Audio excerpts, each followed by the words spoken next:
Hey, Richard here, and thanks for listening to the Government Sales Momentum podcast. Today, we're going to be talking about what it takes for a small business to sell to the government. So, just wanted to dispel some myths that are out there and really what you need to be looking at in order to properly set yourself up for government sales. So, first and foremost, the timelines for government sales are a little bit longer, in some cases, a lot longer than commercial sales. Typically, if you're thinking about selling to the government, you need to plan on a 12 to 24 month timeline before you're on contract with the government. Now, there's certainly exceptions to that. If you sell, for instance, products that are, if you sell tools or if you sold kind of, when I say low dollar products that are under $10,000, you could potentially be selling those a lot faster within a couple of months. However, if you are, an IT services company, if you develop software, if you're looking at larger contracts, if we're talking about anything really over $10,000, the timeline for that is going to be a little bit longer, and there's a reason for that. Now, not to dissuade you, those contracts can be very lucrative and they can be very stable as compared to some of your commercial clients, but it just takes a little bit of extra effort to get there. So mindset, it's going to take commitment and it's going to take consistent engagement. You're not just going to register to sell to the government or get a GSA contract and watch the sales roll in. That's not how it works.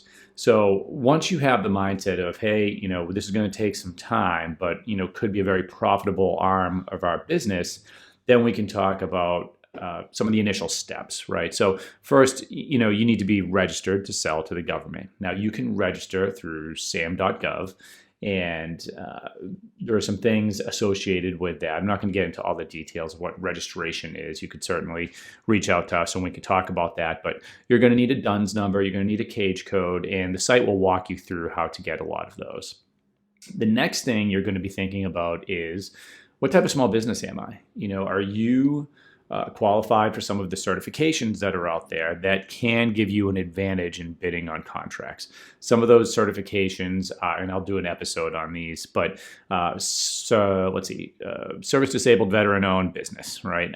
That's what my business is. If you have if you're woman owned, you could register for the woman owned small business certification. And each of these certifications are associated with a certain percentage, usually between 3 and 5% of all federal sales. Discretionary spending is going to be set aside for those type of small businesses. A very powerful one is 8A. It takes, there's a process to register for that. You'll do that through the Small Business Association. But 8A makes it a lot easier for the government to provide sole source contracting options for you. There's also HubZone, and there's some also certifications that you can self-certify as, like minority-owned small business, things of that nature. So once you get your certifications down, once you are registered to sell to the government, next thing that you're looking at is putting a capability statement together, which is essentially a one-page marketing document. And the reason you put that together, it's kind of an industry standard. It's not typically going to sell your business. That's usually, as an acquisitions officer for the DoD, I certainly never put a company on contract because of their capability statement.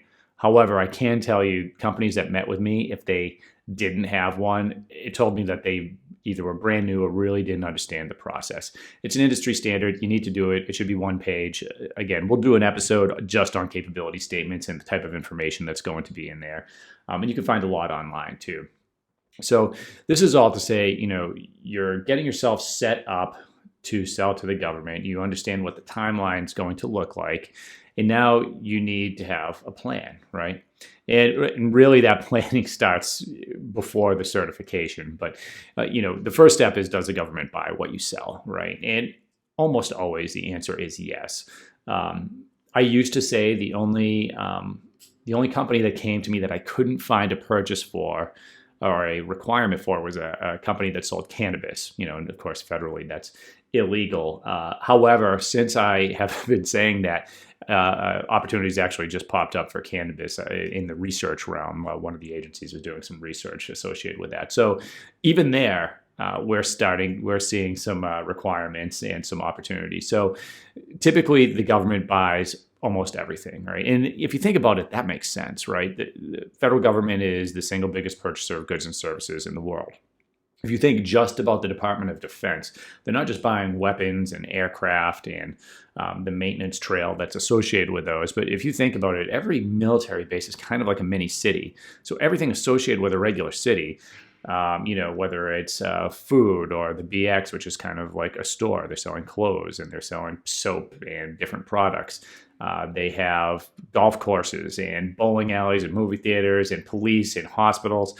And so whether you're in pharmaceuticals or you're selling hammers and nails or you're a construction or you're providing IT services or admin services, which just about every organization needs, the government's probably making purchases there. The key is to really find out which agencies are buying what you sell, right? So before you go out there and you get a GSA contract vehicle or you put your plan together, especially as a small business, it's really critical to understand the one or two agencies that you're going to focus on, and really goes deeper than that. You want to know the agency, you're looking at the sub-agency, so if it was Air Force, the DoD would be the agency, the sub-agency would be the Air Force, and I keep using IT services, but we might look at Air Force Lifecycle Management Center within the Air Force. So you see, we keep drilling down to which agency makes the purchases, and we can review historical spending. That's all publicly available.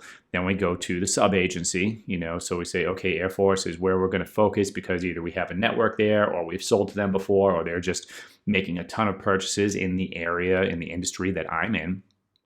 And then we're looking even further, who really has acquisition authority, or who has the authority to make purchases, because the government's a huge place, but it's really only a very small percentage of offices actually have the authority to purchase anything, major purchases. So it's really essential to understand who you're actually targeting, who actually has the authority to make a purchase, or else you could be wasting your time if you're setting up meetings and whatnot. Once you know that, now you have the beginning, I would say, of a game plan. This is how now you're going to start going after some of that work by focused on who you're selling to, and now you're going to identify opportunities before they become requests for proposals, which is how the government will compete typically a contract. The government will have requirements and funding, and now let's say it's to build a building. Now they're going to put that out there, and typically in the form of an RFI or sources sought, say, hey, what companies out there can answer this problem? Who can do this type of building? And there's going to be certain requirements associated with that, and then you can respond back. I can, you raise your hand, hey, we can do that. And by the way, maybe you're a service disabled veteran-owned business, so you can recommend that set aside. You're going to suggest different things that you would do for that building based on what that RFI sources sought, asked for. And then eventually that turns into a request for proposal. And that's the government officially saying, hey, we're going to do this. This is exactly how I want you to put a proposal together, if you can handle it. And then they'll review that, and then they're going to make their decision.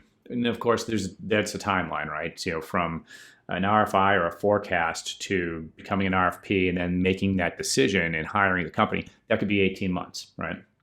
So it's a long time. That could also be a $10 million contract, right? So potentially a big contract over a period of time, but it's really essential that you're focused, you're influencing the requirements on that, hopefully creating a relationship with the acquisitions team ahead of time, and then getting to that final contract. Some other things that we need to think about. So that really covers, registration, what those timelines look like.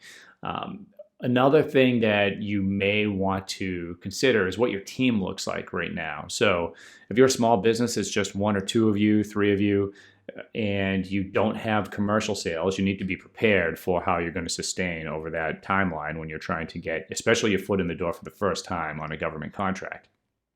If you're already set up and you have strong commercial sales, that's great, because that can sustain you, and you can have somebody dedicated to the federal piece over that initial timeline where you're trying to get your foot in the door. Now, look, there are a lot of strategies on how you're going to sell to the government. A big part of it's teaming and subcontracting. There are programs to sponsor new technologies with small businesses, which can be actually a little bit quicker than that timeline I talked about. There's a lot of different opportunities. It's a lot of different strategies. But at the end of the day, selling to the government is a relationship game. And we'll talk about that in future episodes. But in order to build some of those relationships, a lot of companies give up before they they get there, because building a relationship with the government is a lot different than trying to build it with a commercial company, right? So a lot of times you just can't go up and knock on the door, or you don't even have the phone number to call in some cases to figure out who you need to talk to. So developing those relationships is going to be critically important, and we'll cover that. But I just wanted to get into this, for this episode, just talk about, what it takes, what the mindset needs to be. A lot of the myths out there, like I said, are, hey, I'm going to register for the government and I'm going to start making sales. And typically not the case. A lot of companies go out and they just start writing proposals on RFPs. It can work now and then, but most companies that are consistently selling, that's not what they're doing. And honestly, in a lot of cases, the acquisitions team have a pretty good idea which companies are qualified to go on contract before that RFP ever goes out.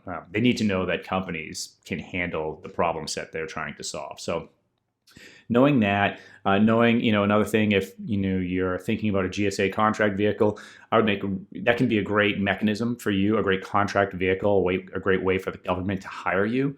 However, if you go out, that's going to be an investment of time and probably money. And the government is not just going to hire you because you have that vehicle. If you go out and spend that time getting GSA, you need to know the work's not just going to come to you.